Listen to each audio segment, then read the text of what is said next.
Daisy mentioned that I am an author, a life coach, motivational speaker, but I'm also a flight attendant. So I landed last night at 11 o'clock at night, so I'm here. A little sleepy, but I'm here. But with those many adventures, with all of those careers, you can tell life is busy. And so I know that we always try to figure out what's our purpose, how to achieve our goals. And for me, being this busy, having this many careers, it's all about finding balance. Now, how many of us, when we make these vision boards, do we actually look at them throughout the year? How many of you do it? Be honest. Okay? And so, like Daisy said, as this reminder, when you look at it, do you look at it as, I have so much further to go, or look at what I've already accomplished? When you look at those vision boards, it's all about how you look at life. If you always look at the glass as half empty and not half full, you will always keep yourself at a distance thinking you haven't achieved anything. And so for me, there's three things I want you guys to focus on this year of how to fulfill your purpose and your goals. And so again, for balance, for me, it's very important. So for the three things I want you ladies to focus on today of how to achieve your goals and your purpose is first we're going to look at prioritizing. That's the number one thing when it comes to how to fulfill your purpose and your goals. A lot of you always say, well, how do I know what my purpose is? If it's something that keeps bothering you, other people keep telling you, you know, you're very good at that, you should be doing that, and you're like, no, I don't think so, I'm not that good at it, I'm not sure, I'm not that confident, and it keeps coming back up, and it keeps bothering you, that's something that is your purpose. But you're afraid of it, or you're scared, or you're not confident enough to walk in it. And that's why I came up with this t-shirt line last year that says, I am enough, because each and every one of you ladies have everything in you you need to succeed. We are our own worst enemies because we talk ourselves out of it. So the first thing we need to do is prioritize. Can you guys say that with me? Prioritize. When we're prioritizing, we need to prioritize everything and everyone in our lives. That's including our spouses, our kids, our jobs. We always find ourselves overwhelmed because we don't prioritize. How many of us in here are always that person that says yes, even if we really don't want to? Exactly.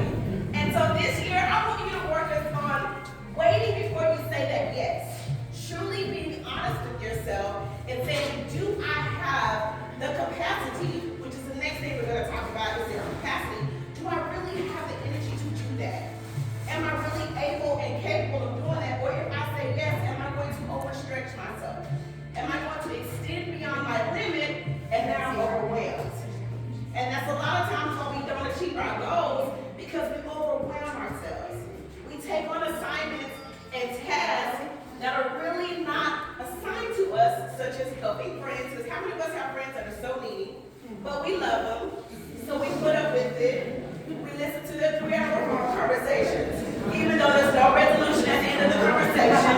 And they're going to say the same thing next week, and you're like, we're already doing this, and I love you, friend, you're right. You know, all of those things can be very taxing on us, but we don't realize it because we're so giving, and we're so loving, and we care, and we want to help everybody, but now you have found yourself on the back burner. Now you realize, oh, I was supposed to do that mission today. I was supposed to do that goal, and I'm tired.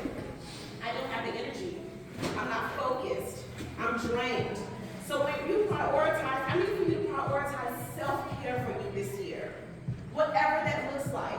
If self-care is taking a 30-minute walk, go enjoy the sunshine. It's cold right now, so wait a little spring, but you know, hey, if that's what it looks like, if it's a spa day, if you can afford it, go get you a massage. And I know some of you, if you have insurance, if you go to a chiropractor that has masseuse in there, your insurance covers your massage for free. I go twice a month. Utilize your insurance, you're paying for it, okay? So there's always ways of getting what you need and being successful at it without it costing a lot. And then we're going to talk about, you know, learning our capacity. Because I'm that friend, all of my friends, they're like, oh my God, you're that life coach, so I can never just be a friend. And I'm like, God, there's some days I just want to, let's go have fun. Can we just go eat brunch? You know, like, I don't want to assess your life today. And I had to learn my capacity. And I had to learn that saying no is not a bad thing. And that's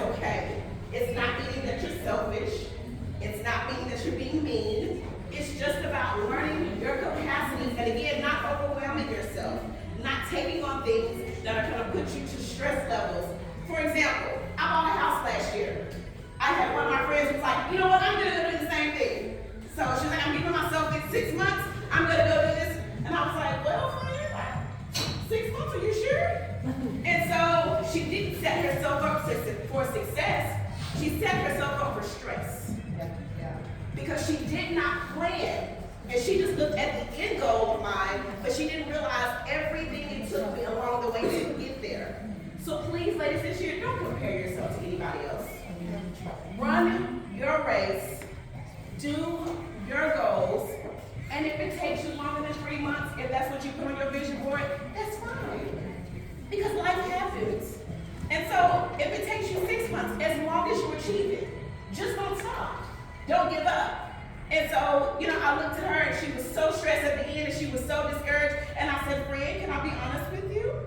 And she was like, yeah, I don't understand why they do. I said, because you didn't plan. So it goes to expectations now is what we're going to talk about. Have realistic expectations. Don't set a goal for yourself and then you don't put in the work to achieve it. Because everything looks good on paper. Other people make things look very good and easy, but you don't know what they did behind the scenes to achieve that. And that's the same for you. People may look at your life and think, I have it all together. I got it all figured out. Because as women, we're very good at masking how we feeling, masking what we're going through. Some of you in here today are probably struggling right now, but you showed up. So we're grateful for that. Give yourself a hand. But even through the struggles, you push through. And that's the same for your goals. Push through. If you really want to see yourself be successful, push through. There are days when I'm tired. I've done all 3 jobs, and I'm like, God, I just want to cut the TV. I don't even hear noise. I'm just like, I just want to sit in silence. And I have to be honest with myself and give myself that space and time. And last year, I was at an event for Jessica at the end of the year, and I made that announcement to the whole room, and I said, I love you guys. This is my last event for the year. I'm taking the last 2 weeks off. It was my birthday month, and I was like, I'm going to enjoy myself. And I had to prioritize that. I had to give myself that time to reset, to get ready for the new year. And that's the same for you. Sometimes you have to prioritize and say, you know what? This weekend I can't. For your mental health, for your mental sake, so that you can be able to be yourself and be your best self for others. Because you can't show up and be a great mom if you're frustrated, if you're angry, if you're always fussing, and now your kid's like, Mom's always griping, what's wrong with her? She's never happy. Because you're tired. Because you haven't taken time to reset yourself. And that's the same for your mates. Hey, life is busy. Let's have a date night. Let's just reset. Even if that means we're just going to drive around in the car, gas is going high. But we're just going to drive around the corner, sit and listen to music, whatever you need to do to help you stay centered and stay in that positive method. So when you set your goals today on these papers, don't look at just materialistic things. If this year you want to have peace, then set that as your goal. And then find ways of eliminating things and people that disturb our peace. And if that means I love you, friend, but this week I'm only limiting you to 2 3-hour phone calls instead of 4, then you need to do that. And I love my mom to death, and she wants to talk all day long, and I'm like, Mom, you got 2 this week too, okay? Because I'm tired. I love you. Just text me. Works the same way. So set those boundaries. Set those limits to achieve your goals. Because everything you want to achieve is attainable. You can do it. It's just a matter of finding your pace and then sticking to it. And even if you get off course, because it does happen, because life happens, that does not mean give up. I was diagnosed with cancer at 19, ovarian and cervical. I'm 39. So that diagnosis was not my death sentence. And I had to look at it as just a comment in my life and not the period. Okay, ladies? And that's the same for you. Just because you hit a road bump, a speed bump, it does not mean that that's the end diagnosis for you. That's not the end of the sentence. It's just a hiccup. You keep going, you find another way around it, and you keep pushing. Because there's ways you can achieve it. Now you're looking at somebody who travels around the world, inspiring other women. I have 5 books out.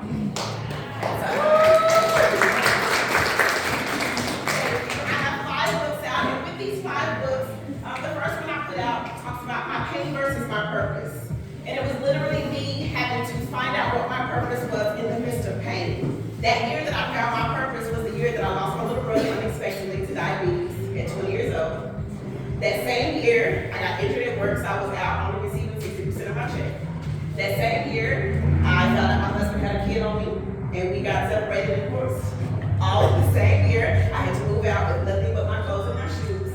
All in the same year, but also in that same year, through all of that adversity, through all of that struggle, I found me.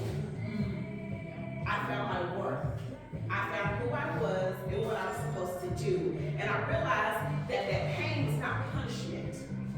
It was just used to propel me to my purpose. And that's the same for you. Sometimes in life it's gonna hurt. And we're not gonna always understand. We're not gonna always have the answers. But that does not mean that that pain is a bad thing. Sometimes we have to hurt in order to push us out of certain situations. And so that's where my next book, Hurt, Heal, Happy, that's where that book came from. That's a roadmap, step by step, that I took. Because once I put that first book out, everybody was always like, well, how did you get here? How are you happy? How did that not break you? How did you not want to, spiral out of control? I did in the beginning. If I'm honest, I did. I hit rock bottom. I was depressed, didn't want to leave the house, and then I went to counseling. I found somebody to talk to because I did not want a person in my life that was just going to tell me yes. I needed somebody that was going to be honest with me and give me resolution and help me find that. And so I took this step-by-step book because women always say, how do you get started? So this book is a step-by-step roadmap of how to actually get over whatever it is that's holding you back to be your true best selves. Then the next book that I came out with is the I Am Enough Journal. It's a 365-day journal. It's my bestseller right now. At the beginning of the year, everybody loves this because they take it, they buy it, they do it with their friends. And every day, it makes you write down a goal, a small goal. Again, being realistic. If that goal is today, I'm actually going to fold the clothes that's been sitting in this chair that I took out of the laundry, that's been sitting here for a week. That's your goal. If your goal this week is, you know what, I'm not going to go to bed with the kitchen dirty, that's your goal. Something simple, simplistic. Don't overshoot it. Don't do it because that's when you overwhelm yourself. Start with something small. Then work your way up to the big stuff because that's how you learn consistency. If I do a goal every day, and then at the end of this journal, every day, at the beginning of the day, it asks you, what's your goal? At the end of the day, it asks you, did you achieve it? Yes or no, and why? At the end of the year, it makes you do a recap. How many yeses do you have? How many no's do you have? Were you the problem? Or was it things that you let distract you the problem? Do you need to refocus and regroup and look at your friends? Look at your activity. Do I spend all my time on social media, looking at reality TV, when I could be doing something productive? So this journal helps you be accountable, and it's for 365 days, and it's a good way to keep track of who you are and your growth areas and where you still need to grow. Then the next book that I put out was my first kids book. It actually went very good. It's in elementary schools and daycares, and so that one is dedicated to my nieces and nephews, and it's about teaching them early about breaking generational cycles, that they can be whatever they want to be. Society does not have to determine that for them. And even at our big grown ages, we can still be whatever we want to be. Society does not have to determine that for us. We were not made just to be wives and mothers and helpers. Like Daisy said, I can go live life, I can go travel, I can go to brunch with my girlfriends, I can work out, set goals, like Roxanne and them, get fit, be my best self. I can do all of that. I'm not limited to just a small box. Even if I'm starting late, it's never too late. As long as you have breath in your body, you still have a chance to do something else different. So don't limit yourself because you're, I'm too old, I'm too big. No, you're not. No, you're not. I have a friend right now who just decided, and she's 56 years old, you know what, I'm going to become a fighter. I said, come on, let's go. She said, my kids are grown, they're out of school. Let's go have fun. She's out living her best life, having the time of her life. I think she just got back from Thailand. So it's never too late to start something new if that's what you really want to do. Never give up on your goals. And then the last book I put out was Through Your Eyes. It was a project I did with my friends. And that project, I asked individual questions to them and I interviewed them and put their responses in about what shapes us as individuals. A lot of times we don't look at how we grew up, where we grew up, why that shapes us the way we are, why we pick the mates we pick, why we think the way we think. You know, did I grow up seeing abuse? That's why I'm used to an abusive relationship. Did I grow up and my family was just okay and mediocre, and that's why I never pushed myself and I strive for excellence? You know, those things all shape who we are. And so these are all stories that I put together from all different walks of life to give you an insight of how everybody is impacted in ways that we don't think about. But yet, at the end of the day, the end result still lies in us of how to be our best selves.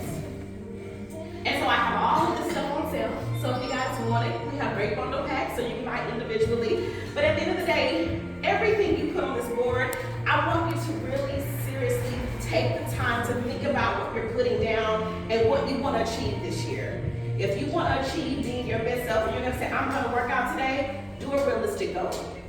I'm going to give myself twice a week. Whether I'm working out in the gym, whether I'm walking around the neighborhood, whether I'm doing something in the house and I'm putting up a YouTube video and following steps, whatever it is, do something realistic and don't let it just be, oh, today I'm going to buy a new car, I'm going to build a house, I want to take this trip, but do something for your mental, to be your best selves, mentally, physically, emotionally, spiritually, financially. If it's saving money, this week I'm going to put aside $5. Every week I'm putting aside $5. At the end of the year, that $5 is going to add up. And now you just bought yourself a trip. Or you just bought yourself a good old shopping spree. Because you earned it and you deserve it. And there's nothing wrong with that, and that's a guilty pleasure you have. And that's okay. And so all of you ladies, I thank you so much for coming out. I thank you guys, Roxanne and Maria, for the invitation. I again do sessions, so if you have any questions, any concerns, if you want to chat with me afterwards, if you want to